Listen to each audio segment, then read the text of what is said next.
Good evening, everyone. This is Amateur Hour with Tim Williams, and I'm going to come at you with another exciting game of chess, and it's the beautiful game. So I'm going to start off with B3. It's an Nimshor-Larsen attack, Nimshwich-Larsen attack, as you can see.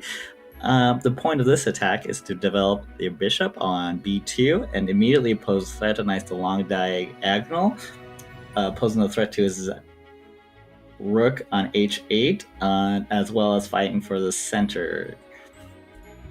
He's mirroring the attack. He's also going for the Nimshwich-Larsen attack, posing a threat along this diagonal and this h8 or h1 rook.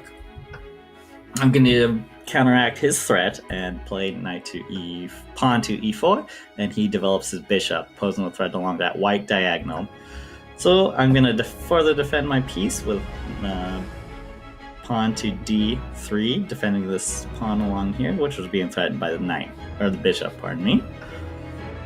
So he develops his pawn. He's created a nice pawn chain along this diagonal right here, and further fighting for this nice d4 square. So I don't see any threat to develop this knight. It's nice centrally placed, and I'm going to develop my knight. He's opting for fianchettoing both of his bishops and posing threats along both the dark and light diagonals. I'm going to counteract that threat and protect this knight on c3 by developing my bishop and reacting to a threat, and he develops his bishop. I push my queen up to d2, and I'm ready to Queenside Castle. He's developing a little movement along his pawn situation. He probably wants to push his pawn forward to d5 and fight for that center. So I'm just going to develop my knight as well. I didn't see any major threats. I didn't need to worry about this pawn situation along right this second. So I thought developing of the knight would be perfect. And both of us are just developing pieces. I'm ready to either Queenside Castle or Kingside Castle. There's no telling what I can do. I have the option to do both. There's benefits to doing either. So he Kingside Castles, so that immediately allows me to Queenside Castle. And Queenside Castle, when your opponent Kingside Castles, allows you to push your pawns along this right wing forward to disrupt his pawn structure and eventually oppose a threat to his king. He's got a slight advantage in his pawn storm, but I feel like I could counteract that threat and work with that threat with my pieces, with my pawns and my bishops and knights. So he develops his knight, and I'm going to immediately start the pawn storm along the h file. This rook is providing protection to this pawn right here, and eventually I want a nice place for this pawn is h5. Disrupting his pawn structure along the king side. He's developing his knight, posing a threat to this knight, and I decided to exchange pieces. So we exchanged knight for knight, and I decide to pose a threat to his pawn. He places his bishop back centrally to the nice g7 square, still posing a threat along this diagonal. So that gives me an opportunity to move my king back and provide further protection to these pawns, and just gives my king that added protection. So that way there's no threat of an x-ray attack such as like bishop to h6, x-raying my king and my queen. So he pushes his pawn up, and that gives me an opportunity to disrupt his pawn structure along the king side. He takes with the knight, and that was a good move because this provides relatively stable protection to his king, but I'm slowly going to whittle that away.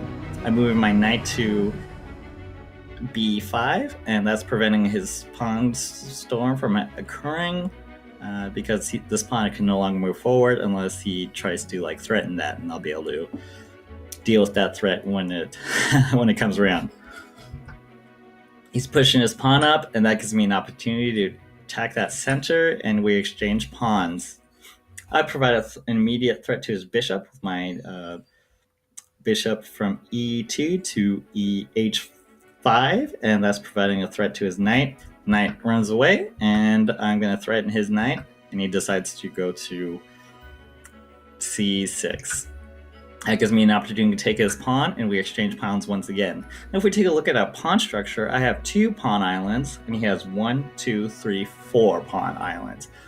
My pawn structure is slightly better, and his king is slowly opening itself up for an attack, and I think I have the advantage at this point. I'm further developing this pawn storm along the king side, further disrupting his protection along this king-sided castle here along the right side of the wing. He moves his knight to b5, b4, and there's no immediate threat. He posed no immediate threat, this knight, at this point. I have good communication between my bishops. As you can see, they're posing a threat to this king. I have this rook along this semi-open file, further posing a threat to that king, and my king and queen, my rook and my queen are nice centrally located on Ds 1 and 2, and both of my pieces are relatively active. This bishop has been very passive throughout this entirety of this game because this diagonal has been closed, and that's nice. That's a good movement on my end, and this bishops along these diagonals have been relatively active. My key pieces are active. The majority of his pieces are passive. This rook on A8 isn't doing much, and this rook on F8 is not doing much either. And my bishops and my knights have been a little more active. So I further threatened this situation, his king-sided castle, and he exchanged knights. That gives me an opportune moment to take his bishop, and we exchange bishops. I immediately move my castle to g1, and that's put my rook in alignment with his king. He decides to go protect this file and prevent this open file from occurring with his pawn to h6. I immediately played castle to e1. I have control of this open file. You always want control of the open files along this nice open file. As you can see, this e file is open, and I am in control of it. He's really aggressively pushing his pawns forward, but there's still no immediate threat to my king, and that gives me an opportune moment to line up my rook and my queen along this nice e file, which I totally have control over. He decides to push his knight up to d5, and I decide to put him in check. He blocks with his castle, and that gives me another opportune moment to have a threat to further expose his king. He takes my knight, and I immediately move my knight from b5 to d6, and that provides threats of checks either along f5 or e8. So with this nice alignment between my castles and my queen, that gives me an opportune moment to further provide a threat to this king right here. He sees the threat, and we decide to exchange queens, but that gives me an opportune moment to put him in check. I'm down a piece temporarily, but as you can see, this check gives me a nice attack on his cardinal. Moves his king, and I take his bishop, and he's trying to push his pawns forward to provide further threat to my king, but as I said, there's no immediate threat to my king yet. So my pawn situation is still safe. My pieces are active.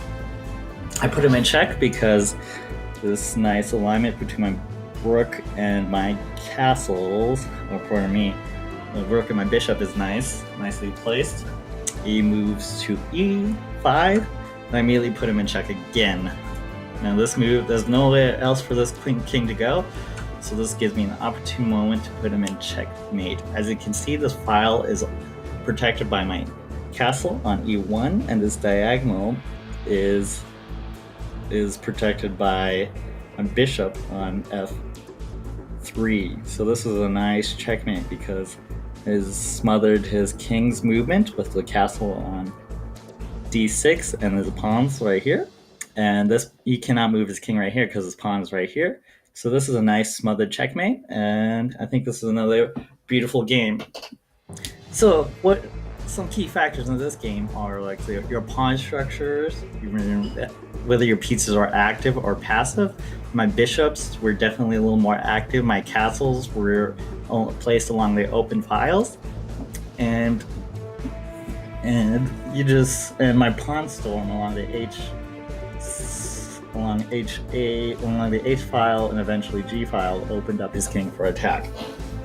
So this has been another game of Amateur Travel with Tim Williams, and thanks for tuning in. This is a beautiful checkmate.